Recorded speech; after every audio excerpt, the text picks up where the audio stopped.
Hi, I'm Margaret, and thank you for joining me here on the Gardening Me.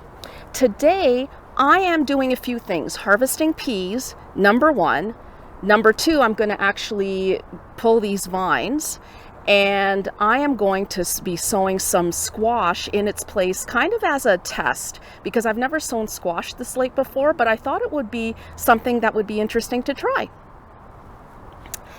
Now, for the peas, this was also a little bit of an experiment because I sowed these rather late. Normally I get my peas in kind of early May-ish, late April-ish, that kind of thing. But I wasn't able to get around to that this year, much as with most other things, because of the work that had to be done in this garden.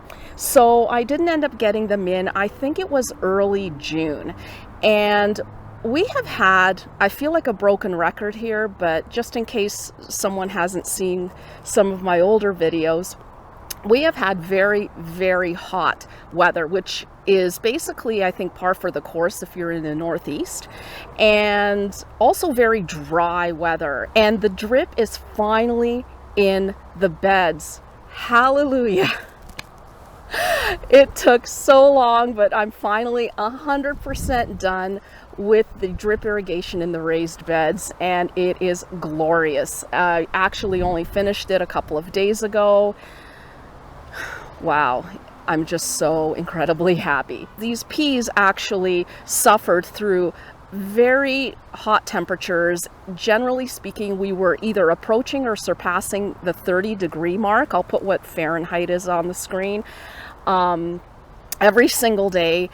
Very little rain. We've had a few sprinklings of rain over the last couple of months. A couple of heavy storms, but when it's that hot and that dry for extended periods of time, it really just barely penetrates the surface of the soil.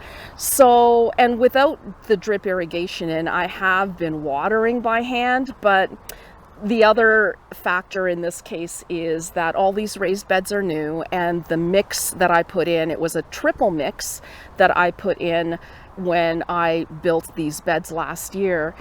And the mix itself is very sandy. So I didn't have an opportunity to add compost. The mix itself does have compost in it, but I think as I add more compost and things like that and build up the soil over the coming years, even in a couple of years, I think I'll see a big difference. But back to the peas. So these haven't been growing in exactly ideal conditions, and I wasn't even really certain if they would produce anything, whether they would just kind of grow and peter out. I wasn't certain, but as it turns out, they have, and I've been harvesting peas for about the last week or so, and it's been amazing. I have two little sections here, each of them, I think I sowed, maybe 3 rows of peas, maybe 4 rows. So on this side of the bed, I have all my cucumbers growing, and I figured this would be a good use for this side of the bed here. Now, when I sow the peas, there are 2 varieties here. One is Sugar Daddy, which is a sugar snap pea, and the germination on that one was actually quite bad.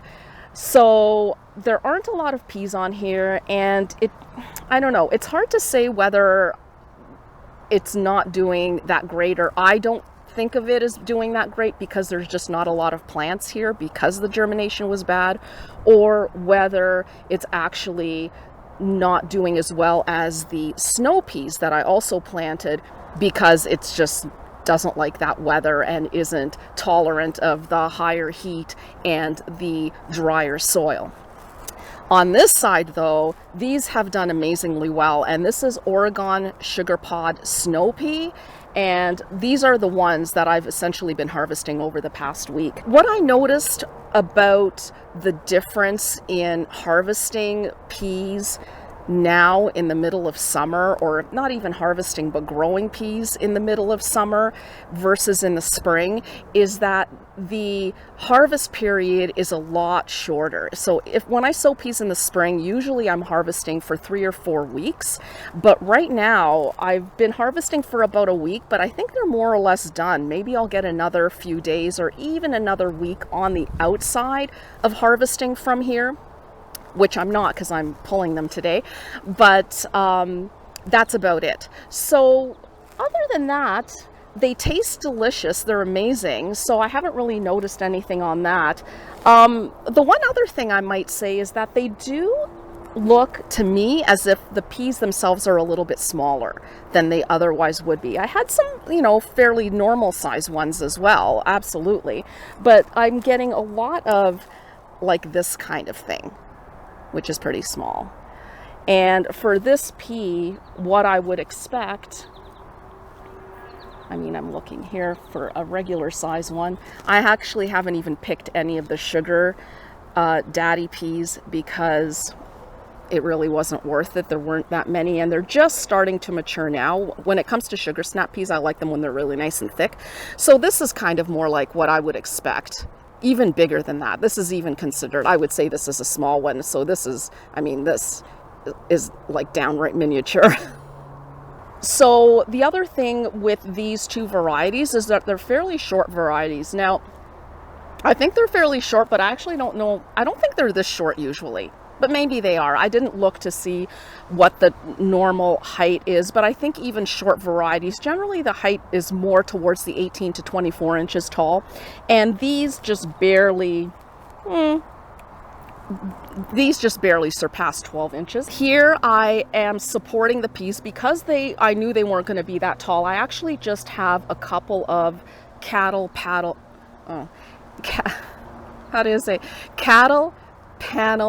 ends here, and that's more than enough to support these peas. Even if they did get a little bit taller, they would kind of cling to this and they would maybe overhang it by this much and it would be totally fine. So I would say that sowing peas later like this, while it's not a resounding success, and it's definitely not something I would avoid doing. If I don't happen to sow my peas on time, or I'm busy with other things, or I even have an empty spot in the garden that I don't know what to do with, I would have no issues sowing peas in June and having like a lovely harvest like this in the middle of summer.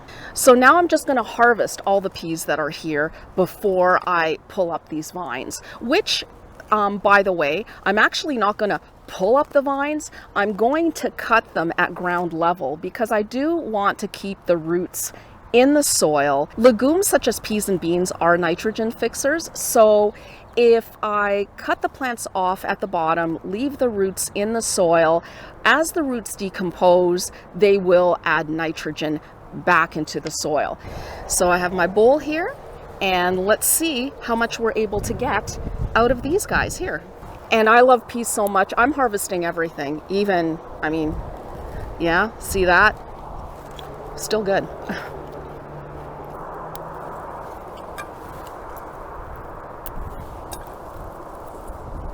I could probably, as I said, get at least another week's worth of production out of these peas, but I do want to trial out the squash, late squash sowing, and I don't want to wait that extra week, especially because I think I've essentially gotten at least 80 or 90% of the production out of these peas as it is. So I would rather just get the squash in and get these out rather than put the squash in any later.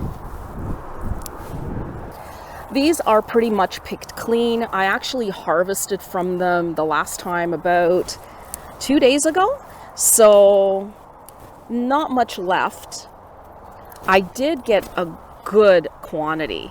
So this bowl here, over the last week or so, I've probably harvested, I would say, 2, maybe 2.5 heaping bowlfuls from just this one patch, because like I said, the sugar daddy really hasn't been harvested from yet. It's all been from the Oregon sugar pod.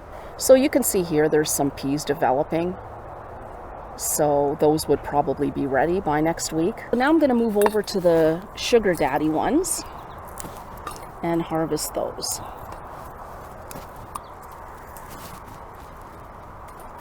And when it comes to sugar pod peas, I love them when they're really nice and full.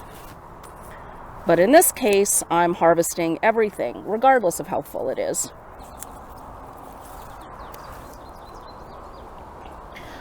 So I would say that these are definitely a lot smaller in terms of length than they would have been sown in the spring.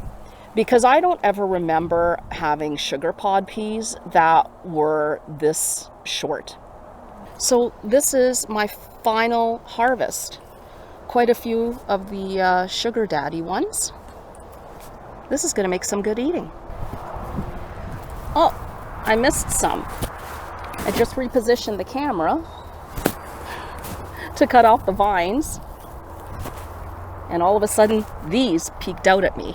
So now I'm going to cut back the vines right at ground level.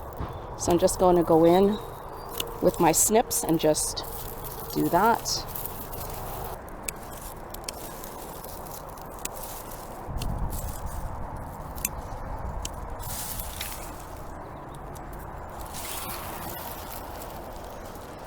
So all of the pea plants have been pulled or cut off. Technically, at the base, all the little roots are in the soil, and now I'm going to prep the bed for the squash.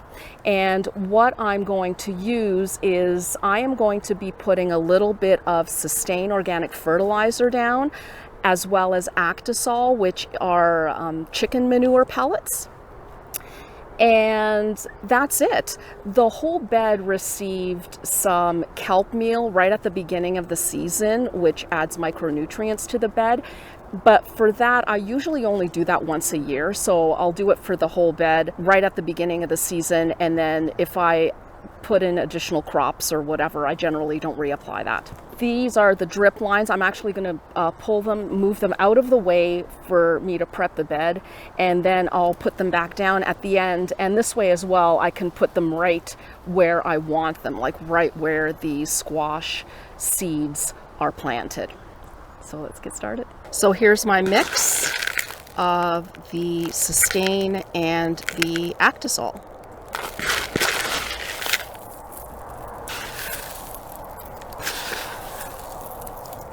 And now I'm just going to lightly rake that in.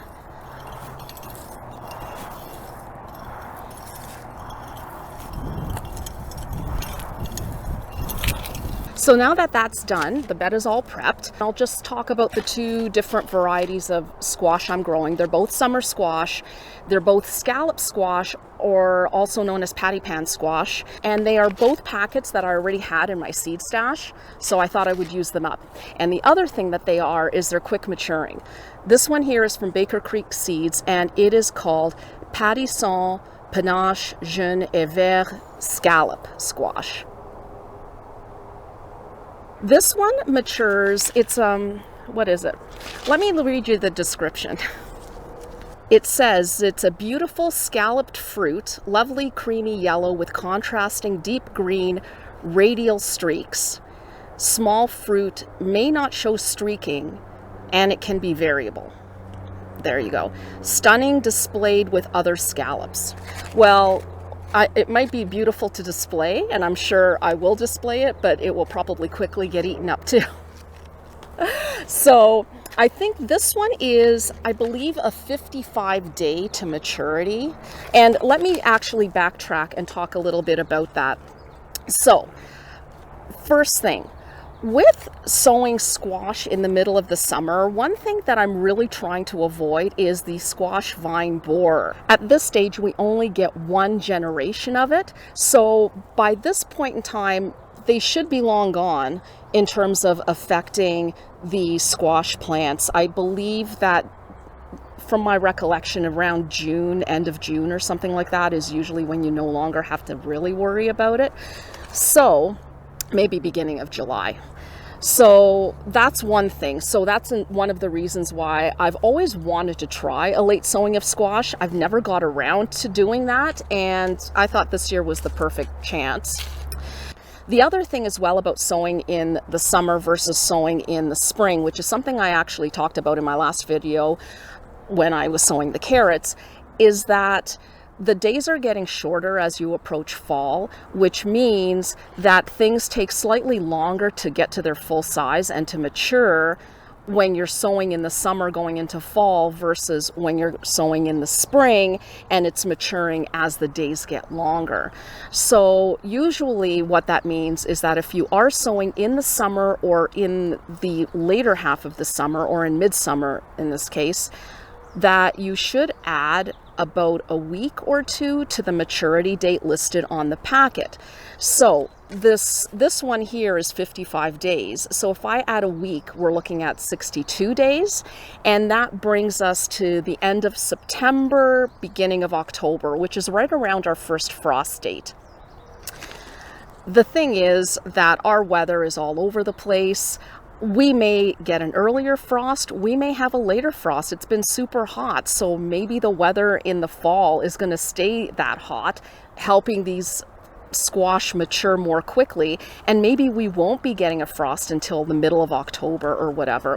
But I figure it's worth a try. The worst that can happen is I lose a few seeds. The great thing about experimenting is you always learn something. If I find that the squash are just on the verge of being ready to pick at the end of September, I'll know in the future that if I want to really be assured of a squash crop at that point in time, that maybe I should be sowing these in the middle of July or early July, that kind of thing. And I would still avoid the squash vine borer, most likely, and be able to harvest summer squash. So the other squash I'm sowing is from Botanical Interest, and this one is actually a blend. It's a Scallop Squash blend.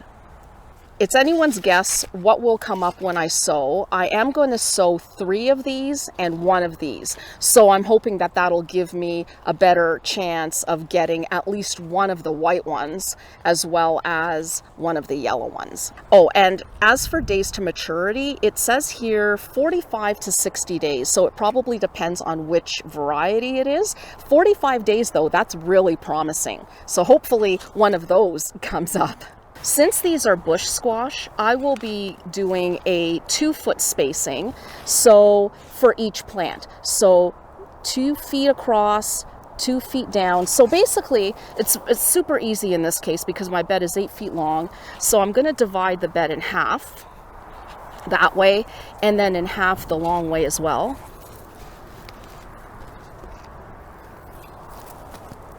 And then in half like this. So now I have 4 2-by-2 foot squares, and I am just going to sow a few seeds right in the middle of each square, about 1 inch deep. And this one is pretty old, well, 2016. Squash, I find, has usually a very long shelf life. I will often get 100% germination from seeds that are 4, 5, even 6 years old. So still, I am going to sow 3, I think, of these seeds, and these are only from 2019, so I'm going to sow 2 of these seeds per spot.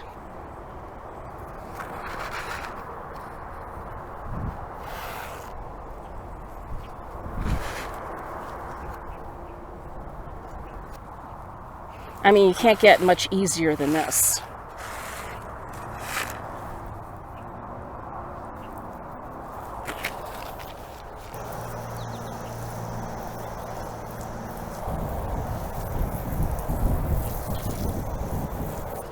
And lastly, I'm just going to put the drip lines back down. And when the squash comes up, I'll probably move these sort of like this so that it's more towards the root ball of the squash. But for right now, this is good. So all done.